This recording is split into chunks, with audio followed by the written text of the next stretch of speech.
So you've seen the fall of a leader, but have you ever seen the fall of a city? Let's talk about Hong Kong. The city-state will soon be celebrating its 25th handover anniversary. Preparations are on in full swing. Chinese President Xi Jinping will be attending the celebrations, also the inauguration of Hong Kong's new government, one that will be led by Chief Executive John Lee. But what John Lee will be taking charge of is not Hong Kong. He's taking charge of what remains of the once glorious city-state. In the last 2 years, Xi Jinping has reduced Hong Kong to rubble. He has thrown one country, two systems out of the window, and with the fall of this framework, Hong Kong too has fallen. Hong Kong is no longer a global business hub. It no longer attracts expats. The cosmopolitan culture is dying and tourism is restricted. This is the Hong Kong Jumbo. The floating restaurant used to be one of the city's iconic structures. It sank in the weeks leading up to the Silver Jubilee celebrations, perfectly symbolizing the state of affairs.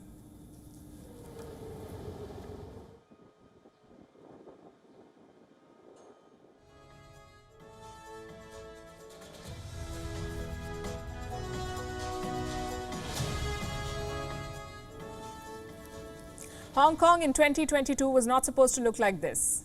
Let's go back to the year 2019. Hong Kong was a global business hub, a gateway to Southeast Asia, bustling city, home to 7.4 million people, home to diverse ethnicities, nationalities. Expats made at least 10% of the city's population. Hong Kong was a poster child of free trade and open market. The city was home to more than 9,000 international firms, the world's most premium properties, world-class schools. What happened then? In 2019, Hong Kongers came together to demand democracy. Xi Jinping decided to serve them just the opposite. Beijing began tightening its grip on Hong Kong. In 2020 came the Hong Kong security law. It hammered the city's spirit. It reduced the city's autonomy. The law impacted freedom, free speech, free press, and also the lives of foreigners. The city began looking at them with suspicion. In 2021 came Xi Jinping's obsession with zero COVID.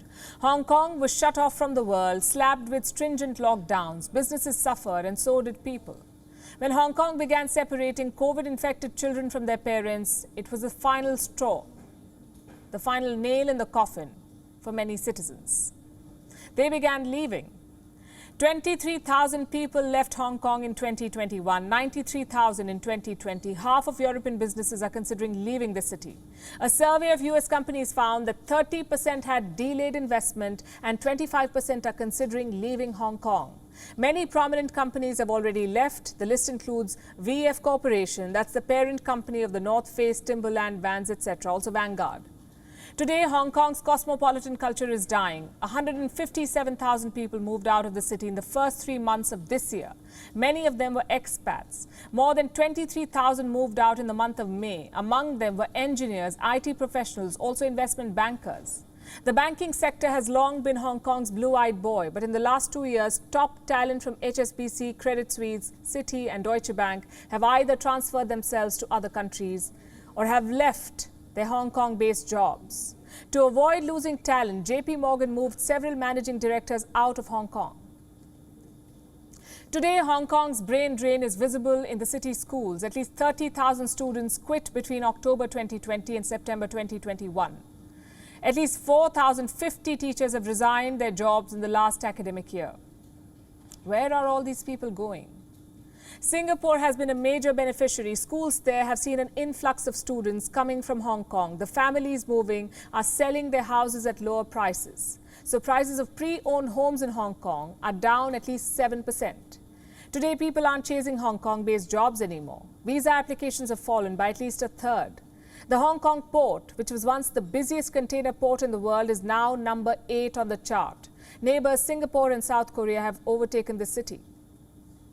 Hong Kong in 2022 is unrecognizable. It has been completely hijacked by China. Chinese companies make up 80% of the market capitalization in Hong Kong stock market. In 1997, it was just 16%.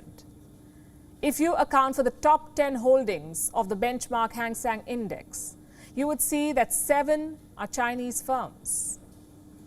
When Hong Kong was handed over to China 25 years ago, Beijing promised the city-state could keep its capitalist system for 50 years.